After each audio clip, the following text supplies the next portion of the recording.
ನಮ್ಮ ಸಚಿವರುಗಳವರೆಲ್ಲರೂ ಕೂಡ ಸೀನಿಯರ್ಗಳವರೆಲ್ಲರೂ ಕೂಡ ಹಿರಿಯರವರು ಕಷ್ಟ ಸುಖ ಮಾತಾಡಲಿಕ್ಕೆ ಹೋಗಿರ್ತಾರೆ. ರಾಜ್ಯದ ಬಗ್ಗೆ ಕಾಳಜಿ ಇಟ್ಟು ಚರ್ಚೆ ಮಾಡಲಿಕ್ಕೆ ಹೋಗಿರ್ತಾರೆ. ಸಂತೋಷ. ಅದಕ್ಕೆ ಅಂತ ಏನು ನಾಯಕತ್ವ ಬದಲಾವಣೆ ಬಗ್ಗೆ ಚರ್ಚೆ ಆಗ್ತದೆ. ಅದು ನನಗೆ ಗೊತ್ತಿಲ್ಲ. ಅವರು ಯಾವ ವಿಷಯಕ್ಕೆ ಹೋಗಿದ್ದಾರೋ ಅದು ನನಗೆ ಗೊತ್ತಿಲ್ಲ. ಅವರು ಜಾರಕಿಹೊಳಿ ಇರ್ಬೋದು, ಮಹದೇವಪ್ಪನವ್ರು ಇರ್ಬೋದು, ನಮ್ಮ ಹಿರಿಯ ಸಚಿವರುಗಳು ರಾಜ್ಯದ ಬಗ್ಗೆ ಚಿಂತನೆ ಇಟ್ಟು ಹೋಗಿ ಮಾತಾಡಲಿಕ್ಕೆ ಹೋಗಿದ್ದಾರೆ ಅಂದ್ಕೊಂಡಿದ್ದೀನಿ. ಮೇ 15ಕ್ಕೆ ಡಿ ಕೆ ಶಿ ಅವ್ರ ಬರ್ತಾರೆ, ಗಿಫ್ಟ್ ಸಿಗುತ್ತೆ ಹೈಕಮಾಂಡ್. ನಮ್ಮೆಲ್ರಿಗೂ ಆಸೆ ಡಿ ಕೆ ಶಿವಕುಮಾರ್ ಅವ್ರಿಗೆ ಅಧಿಕಾರ ಸಿಕ್ಕಬೇಕು. ಅವರ ಮಾರ್ಗದರ್ಶನದಲ್ಲಿ ಅನೇಕ ಅಭಿವೃದ್ಧಿ ಕೆಲಸಗಳಿಗೆ ನಾವೆಲ್ಲರೂ ಕೂಡ ಚಾಲನೆಯನ್ನು ನೋಡಬೇಕು. ಈ ರಾಜ್ಯದ ಅಭಿವೃದ್ಧಿ ನೋಡಬೇಕಂಥೇಳಿ ಸಾಕಷ್ಟು ಶಾಸಕರುಗಳು, ಸಚಿವರುಗಳು, ಕಾರ್ಯಕರ್ತಗಳು, ಮುಖಂಡರುಗಳು, ಸಾರ್ವಜನಿಕರು ಎಲ್ಲರೂ ಕೂಡ ಆ ಬಯಕೆಯನ್ನು ಇಟ್ಕೊಂಡಿದ್ದಾರೆ. ನಾನು ಅಂದ್ಕೊಂಡಿದ್ದೀನಿ ಮೇ 15 ಒಳಗಡೆ ಅವ್ರಿಗೆ ಅಧಿಕಾರ ಸಿಗ್ತದೆ ಅಂತ ಆಸೆ, ಅಭಿಲಾಷೆ ನನ್ನ ಮನಸ್ಸಲ್ಲೂ ಇದೆ. ರಾಜಣ್ಣವ್ರು ಹೇಳ್ತಿದ್ರು ಸಿದ್ದರಾಮಯ್ಯನವರೇ ಮುಂದುವರಿಲಿ ಅನ್ನೋ ಒಂದು ವಿಚಾರ ಇಟ್ಕೊಂಡು ನಾವೊಂದು ವರ್ಷ ಶಾಸಕರು ಡೆಲ್ಲಿಗೆ ಹೋಗ್ತೀವಿ, ಭೇಟಿ ಮಾಡ್ತೀವಿ. ನೋಡಿ, ನಾನು ನನ್ನ ಅಭಿಪ್ರಾಯವನ್ನು, ನನ್ನ ಮನಸ್ಸಿನ ಇದನ್ನು ನಾನು ಮಾತಾಡಿದ್ದೀನಿ. ನನಗೆ ಅವ್ರು ಹೇಳಿದ್ರು ಇವ್ರು ಹೇಳಿದ್ರು ಅಂತ ನಾನು ಯಾರ ಮೇಲೂ ನಾನು ವೈಯಕ್ತಿಕವಾಗಿ ನಾನು ಮಾತಾಡೋಕ್ಕೆ ನನಗಿಷ್ಟ ಇಲ್ಲ.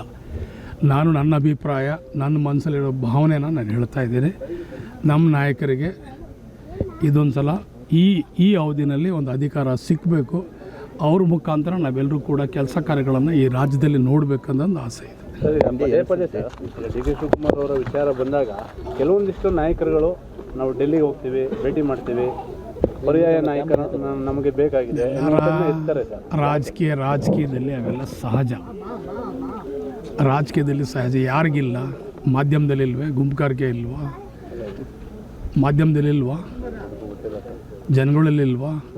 ಜಾತಿ ಧರ್ಮಗಳಿಲ್ವಾ? ಎಲ್ಲರೂ ಈಗ ಮೊನ್ನೆ ಲಿಂಗಾಯತರುಗಳು ನಮ್ಮ ಎಲ್ಲರೂ ಕಿತ್ತಾಡ್ಕೊಂಡು ಎಲ್ಲರೂ ನೋಡಲಿಲ್ವ ನೀವೆಲ್ಲರೂ ಕೂಡ?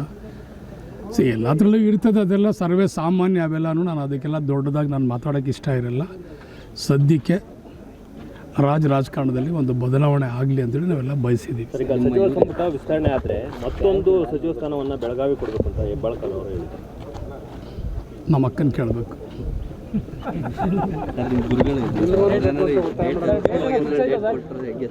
ಸರ್, ಈಗ ನಿಮ್ಮ ಮೇಲೆ ನಿರೀಕ್ಷೆ ಇದೆ ಸರ್ ಭಾಳಷ್ಟು. ಯಾಕಂದರೆ ಗುರುಗಳು ವಿಚಾರ ಹೇಳಿದರೆ ಅದ್ರ ಮೇಲೆ ನಿರೀಕ್ಷೆ ಇಟ್ಕೊಂಡಿದ್ದಾರೆ. ಯಾವಾಗ ಆಜ್ಞೆ ಬರ್ಬೋದು ಸರ್? ಯಾವ ಡೇಟ್ ಸಿಗೋದು ಸರ್? ಕಡೆಯ ಡೇಟಿಗೆ ಕೊಡ್ತಾ ಇದ್ದೀವಲ್ಲ, ಮೇ 15 ಅಷ್ಟೇ. ಅದೇ ಫೈನಲ್ ಡೇಟ್ ನಮ್ದು ಎಲ್ಲರದ್ದು. ಮೇ 15ಕ್ಕೆ ಡಿ ಕೆ ಶಿವಕುಮಾರ್ ಅವರು ಸಿಎಂ ಆಗ್ತಾರೆ. ಖಂಡಿತವಾಗೂ ಹಾಗೆ ಆಗ್ತಾರೆ.